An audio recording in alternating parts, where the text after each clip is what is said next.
you have your own studio, Yes, own equipment and exactly, all. exactly. So వచ్చింది చాలా short period లో కదా, చాలా తొందరగా సెటిల్ అయిపోయినట్టుంది. అన్నీ సెటిల్ అవ్వలేదండి, just I'm still learning my ways. అంటే లర్నింగ్ వదిలేస్తే proper studio setup and all, that అంటే ఆ పాయింట్ ఆఫ్ వ్యూ లో fine. That's what. So short films, songs, music albums ఇవన్నీ చేస్తూ వచ్చారు కదా. yes. So what is your best experience? First short film చేసిన అతిథి అని చెప్పేసి ఒకటి, Geetha Madhuri, that was my first. తర్వాత చాలా చేశాను అండ్ మై లాస్ట్ ఇంకా నేను ఇంకా షార్ట్ ఫిల్మ్స్ చేయవద్దు అనుకున్నాను. ఇంకా I want to quit my short films because I said you this is my mainstream. Film music is always been my mainstream, so I want to continue in that. నేను అలాగే వచ్చాను, I want to be in that way. So this is something like it's very short term లో ఒక రకంగా వెళ్ళేది. I'm not interested in that అన్నమాట.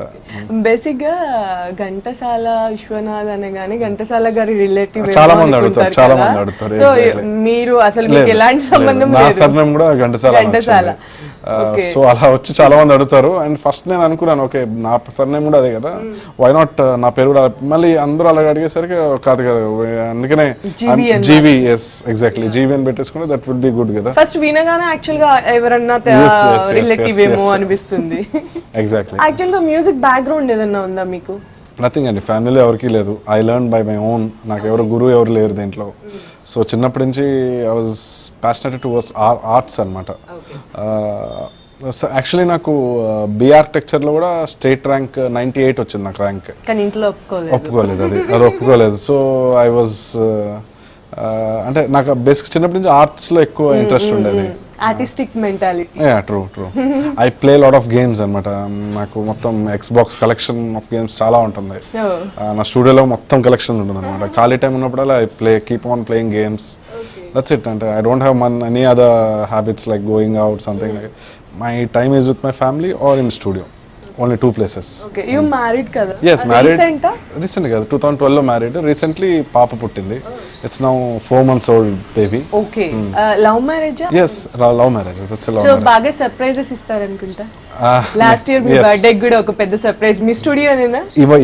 Year ade I mean అయిపోయింది కదా. Exactly.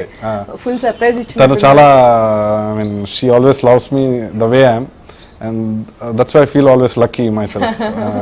సో మీరేం సర్ప్రైజెస్ ఎలా ఇస్తారు మీరు? అంటే నేను సర్ప్రైజ్ ఎలా ఉంటుందంటే ఇప్పుడు నాకు తెలియదు అనమాట, సర్ప్రైజ్ హోల్డ్ చేయాలని మనకు తెలియదు. అది చెప్పేస్తా అనమాట సర్ప్రైజ్ అని చెప్పేస్తా. అండ్ షీ ఆస్క్స్ మీ ఏంటి ఏంటి ఏంటి ఏంటి ఏంటి ఏంటి ఏంటి అంటే సర్లే ఇంకెందుకు మనం అంత బాధపడడం అని చెప్పేస్తాం అనమాట. బట్ షీ ఆల్వేస్ ఫీల్స్ అంటే చాలా హ్యాపీగా, నేను చెప్పినప్పుడే తను హ్యాపీగా ఫీల్ అవుతుంది. అండ్ అంటే తను బాగా అండర్స్టాండింగ్ అనమాట. నాకు బేసికల్ ఏంటంటే నా లాంటి కెరియర్ అంటే దిస్ కెరియర్ ఈజ్ ఫ్రమ్ అంటే మా ఫ్యామిలీలో దిస్ ఈజ్ క్వైట్ అంటే మై ఫాదర్ ఈజ్ ఓఎన్జీసీలో జనరల్ మేనేజర్ కింద రిటైర్ అయ్యారు and my sister is a dock.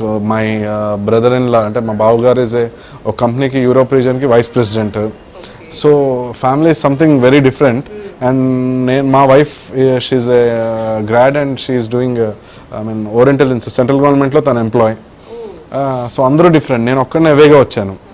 So ఇలాంటి ఫీల్డ్ అనే ఇండస్ట్రీ అనగానే ఒక రాంగ్ ఇంప్రెషన్ అవన్నీ ఉంటుంది. అండ్ దట్స్ టు వైఫ్స్కి ఇప్పుడు చూస్తున్న థింగ్స్ అనమాట. I seen many complications in marriage only life partner కానీ అవతల వాళ్ళు ఇండస్ట్రీలో ఉన్నారని. ఎగ్జాక్ట్లీ అది అవుతుంది అనమాట. బట్ మై వైఫ్ తను నాకు చెప్తూ ఉంటుంది అనమాట, వెళ్ళు సోషలైజ్ అవ్వు, go to pubs, go to parties, కలుస్తుండే ఏమవుతుంది తిరిగితే 10 మంది పరిచయం అవుతారు కదా. She encourages me. నేను ఓకే నేను మన ఒకసారి కూడా పబ్కి వెళ్ళాను, ట్రై చేశాను. ఒకసారి వెళ్ళారు అంటే February 14th was my first pubbing అనమాట. చాలా ఫ్రెండ్స్ అందరూ ఫ్రెండ్స్. తను రాలేదు, బేబీ ఉంది కాబట్టి తను రాలేదు. సో ఫ్రెండ్స్తో అనమాట, ఫ్రెండ్స్తోనే వెళ్ళాను. ఒక అలా నచ్చింది డాన్స్ అంతా 3 ఏళ్ళు నచ్చింది. 3 days కంటిన్యూ వెళ్ళాను. దాని తర్వాత బోర్ కదా అసలుకి, there is no life in it actually. అంత దట్ వాజ్ కంప్లీట్లీ ఆర్టిఫిషియల్ అనిపించింది. సో నాకు అది నచ్చలేదు అనమాట. అంటే సంథింగ్ అంటే ఒక ఒరిజినాలిటీ మిస్ అయింది అక్కడ. సో ఐ అగైన్ ఇంకొద్దు పబ్స్ ఏమొద్దు, that's back, this is my best place to be. మీ స్టూడియో? మై స్టూడియో చెప్తున్నా, my home and my studio అంతే. That's it. సో బేసిక్ గా మ్యూజిక్ డైరెక్టర్స్ కి కూడా స్టోరీ నరేట్ చేస్తూ ఉంటారు కదా, ఇలా ఉంటుంది థీమ్ ఇలా ఉండాలి. సో స్త్రీ రేపరా గురించి స్టోరీ చెప్పినప్పుడు ఎలా ఫీల్ అయ్యారు అసలు మీరు? అంటే మీరు ఎక్సైట్ అయ్యారా, ఎట్లా లేదు అనిపించింది? థింగ్ ఏంటంటే ఓస్త్రి రేప్రా కథ అని చెప్పంగానే నేను ఆలోచించింది ఏంటంటే ఓకే నాకు తెలిసినంత వరకు ఇది some years back I heard this film ఓస్త్రి అంటే ఫిలిం కాదు ద నేమ్, దీన్ని ఎలా కన్సీవ్ చేసి ఉంటాడు అనేది పాయింట్ నాకు ఉంది అనమాట. స్టోరీ చెప్పేసరికి ఇట్ కన్విన్స్డ్ మీ.